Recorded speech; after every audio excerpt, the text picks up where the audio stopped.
জামাত ইসলামের একজন নেতা, জামাত ইসলামের এক নেতাকে দেখে আমি খুব আশ্চর্য হই। বেচারাকে এত যে মামলা দেওয়া হয়, এমন কোনো ঘটনা না যে বাংলাদেশে ঘটলে উনার নামে মামলা হবে না, ওনাকে গ্রেপ্তার করা হবে না। নাম মিয়া গোলাম পরোয়ার।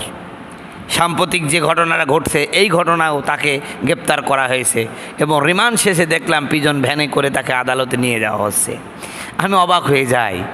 এই বাংলাদেশে আমার মনে হয় এই লোকের চেয়ে বেশি মামলা খেয়েছে, বেশি জেলে গিয়েছে, বেশি আটক হয়েছেন এরকম কোনো লোককে আমি দেখিনি। কিন্তু কি ধৈর্য, আল্লাহু আকবার! এত এত মামলা, এতবার গ্রেপ্তার, তারপরও দল ছাড়েন না। ইসলামী হুকুমত কায়েমের জন্য সশিষ্ট ভূমিকা পালন করে যাচ্ছেন। তাদের মানে এমন একটা মজা পেয়েছেন দিন কায়েমের আন্দোলনে যে যতই কষ্ট দাও, যতই গ্রেপ্তারি পরোয়ানা জারি করো,